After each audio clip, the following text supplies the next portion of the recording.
네, 앞서도 진성준 의장님하고 유동수 수석이 계속 말씀하셨는데 윤석열 정부의 무능과 무책임으로 경제와 민생의 어려움이 가중되고 있습니다. 그럼에도 잘못된 정책 기조를 고집하는 태도가 매우 걱정됩니다. 긴축은 목표가 된 것이 아니고 수단이고요. 재정 건전성은 목표가 아니라 정책의 결과로서 나타나는 겁니다. 근데 잘못된 목표로 긴축과 재정 건전성을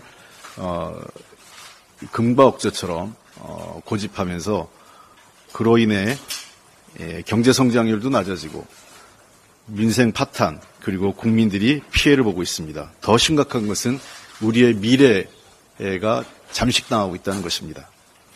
정부가 올 3월까지 거둔 국세가 84조 9천억 원입니다. 이는 역대급 세수 결손을 기록한 지난해 같은 기간보다 2조 2천억 원이 부족한 것으로 올해는 더 큰 세수 부족과 재정 참사가 일어날 것이라는 우려가 제기되고 있습니다. 3월까지의 세수 진도율이 23.1%로 작년은 물론 최근 5년간의 평균에도 2%포인트 이상 미치지 못하고 있는 겁니다. 법인세가 5조 5천억 줄었는데 코스피, 코스닥 상장사의 영업이익이 대폭 감소하고 있고 적자 기업도 증가함에 따라 법인세 결손 규모는 더욱 커질 것으로 예측되고 있습니다. 상저하고만 주술처럼 반복하면서 희망회로만 돌린 경제당국마저 지난해 하반기 경제가 회복하는 상저하고를 전망했지만 결과적으로 하반기 경기가 좋지 않았다 하고 자신들의 예측 실패를 인정하고 있습니다. 경기 상황 판단과 정책 수립의 근거가 되는 주택 통계에도 누락이 있었던 것으로 밝혀졌습니다. 정부는 잘못된 통계를 기반으로 두 차례 중요한 부동산 대책을 발표하는 등 엉터리 정책을 수립하고 실행한 것입니다. 무엇보다 잘못된 통계에 따른 주택시장 교란으로 국민 피해가 컸습니다. 부동산 시장에 실제보다 공급이 부족하다는 신호를 줬기 때문에 전셋값 상승을 부추기는 부작용을 야기시켰을 가능성이 매우 높습니다. 행정과 정책의 근간이 되는 통계 오류는 정부 정책에 대한 신뢰를 갉아먹고 시장 혼란을 야기하는 매우 중대한 잘못입니다. 그러나 정부는 큰 문제가 아니란 식의 안이한 태도로 이러한 시장의 불신을 키우고 있습니다. 정부는 잘못을 사과하고 데이터 등 정책 수립 과정 전반을 철저하게 살펴 정부에 대한 국민과 시장의 신뢰 하락을 막아야 합니다. 정부가 역할을 망각한 채 주먹구구식 재정 운영으로 역대급 세수 결손이 반복되고 있고 정책의 근간인 통계마저 오류로 얼룩진 그야말로 총체적 난국입니다. 잘못된 정책 기조를 바꾸지 않으니 공직사회마저 기본적 업무에 충실하지 못하면서 국가 시스템이 무너지고 있습니다. 지금이라도 정책 기조를 바꾸고 경제팀을 비롯한 내각을 일신해 주시기 바랍니다. 이러한 심기일전과 큰 쇄신이 따르지 않는다면 국민적 재앙 그리고 국가적 불행이 더 커질 것으로 생각됩니다. 대통령의 큰 각성과 정책 기조 전환을 다시 한번 촉구드립니다. 어제 여야가 이태원 참사 특별법에 합의해 오늘 본회의에서 처리할 것입니다. 오전 중에 행안위와 법사위에서 이 법안이 처리가 됩니다. 여야가 참사의 진상을 규명하고 국민의 아픔을 보듬는 법을 합의 처리하게 된 것은 늦었지만 매우 다행스럽게 생각합니다. 이것은 지난 4월 총선에서 국민께서 여야가 힘을 합쳐서 진실을 밝히고 그다음에 사회적 참사에 힘을 모으라는 뜻을 모아주셨기 때문에 가능했습니다. 다시 한번 지난 4월의 결과는 여야 승패의 문제가 아니라 국민의 승리고 대한민국 희망을 만드는 선거 결과였습니다. 이번 이태원 합의가 앞으로 협력하며 경쟁하는 정치 문화의 새로운 시작이 되고 국민 안전과 사회적 참사에 대한 국가 책임을 확인하는 자리가 되었으면 좋겠습니다. 특히 오늘은 본회의장에서 전세사기 특별법 부의건과 해병대 장병 특검법도 처리해야 합니다. 지난 4월 총선에서 확인된 민의를 21대 국회가 끝까지 외면한다면 정말 면목 없고 국민에게 큰 죄를 짓는 것입니다. 이제 한 달여 채 안 남았지만 끝까지 성실하게 일하고 마지막까지 결과를 만드는 일에 우리 국회의원들 모두가 최선을 다해줬으면 합니다. 여야는 최선을 다해 의사일정을 협의하지만 좁힐 수 없는 입장 차이가 있는 사안도 분명히 존재합니다. 의장께서 이에 대한 합의를 요구하시는 것은 일정 부분 이해하지만 합의가 정 이루어지기 어렵다면 일정 정도 시기가 흘렀으면 결심하고 결론을 내는 것이 정치입니다. 결론을 내리지 못하는 정치는 정치가 아닙니다.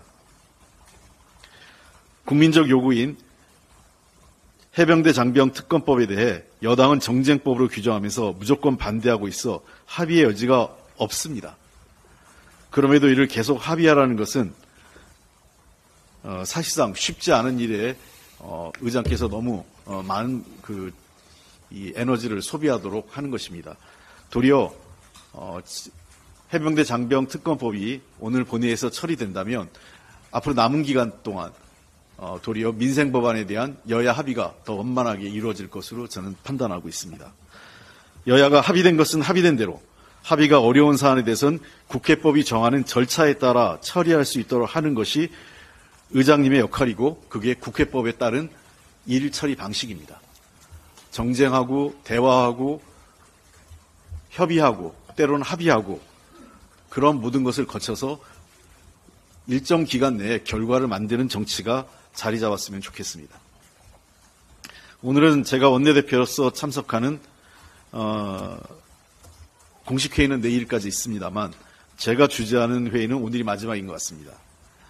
지난 7개월 좀 넘는 기간 동안 제 옆에 계신 박주민 수석부대표와 유동수 수석부대표를 비롯해서 많은 원내대표단께서 정말 함께해 주셔서 그래도 제가 일을 할 수 있었고 조그마나마 성과를 만들 수 있었다고 생각합니다. 제 옆에 계신 진성준 의장님과 민병도 의원님은 앞으로 좀 더 많은 일을 해주시고 국민과 우리 당을 위해서 봉사해 주실 것을 부탁드립니다.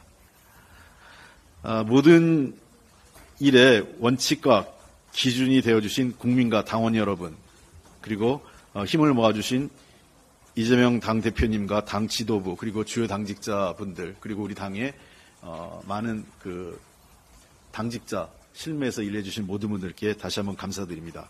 아울러 제가 부족함이 불구하고 많은 내용들을 국민들께 전달하기 위해서 협조해 주신 언론인 여러분들께도 감사의 말씀을 드립니다. 부족함도 있었고 아쉬움도 있었지만 나름대로 일정하게 해야 될 일은 대개 마무리하고 가는 것 같습니다. 특히 지난 4월 총선에서 승리하는 지도부에 함께했다는 것은 제 정치 인생에 있어서 가장 큰 영광스러운 일 중에 하나가 아닐까 생각을 합니다. 민생과 경제가 어렵고 미래에 대해서도 걱정이 큰 상황입니다. 대한민국의 새로운 도약을 위해 정치의 역할이 그 어느 때보다 중요합니다. 특히 저출생 인구위기 문제, 그리고 기후변화와 새로운 에너지 전환 문제, 그리고 반도체를 비롯한 미래 전략산업에 대한 대응 등에 대해서는 이제 22대 국회가 좀 더 여야가 함께 지혜를 모아야 합니다. 여당 혼자서, 그다음에 다수 의석을 가졌다고 하더라도 야당 혼자서 이 세 개의 미래 의제에 대해서는 협력 없이는 해낼 수 없다고 생각을 합니다. 싸울 분야는 싸우고 협력할 분야는 협력하는 것이 정치의 본령이라고 생각합니다. 22대 국회에서 보다 생산적인 정치, 그리고 국민에게 희망을 드리는 정치가 되었으면 좋겠습니다. 야당도 최대한 대통령과 여당을 존중하면서 협력하는 정치를 하도록 노력하겠지만, 제가 지난번 대통령께서 상임위원장들과 간담회 당시 모두 발언을 들었던 내용인데, 대통령께서 보다 국회를 존중하고 야당을 국정 운영의 파트너로 인정하는 변화된 모습을 보여주실 것을 거듭 부탁드립니다. 최근의 영수회담은 그러한 변화의 시작이라고 생각을 합니다. 그러한 변화의 시작이 단발성으로 그치지 않고 지속적이고 반복적이고, 그리고 더 이상 야당 대표와의 만남이 큰 기사가 되지 않는 그러한 정치가 됐으면 좋겠습니다. 원내대표로 일하는 동안 부족함도 많았습니다. 국민과 언론인 여러분들께서 너그럽게 이해해 주시기 바랍니다. 이제 저도 자연인인 시민으로 돌아가서 제가 무엇을 할 것인지 고민하는 시간이 다가오는 것 같습니다. 다시 한번 감사의 말씀을 드립니다. 이상입니다.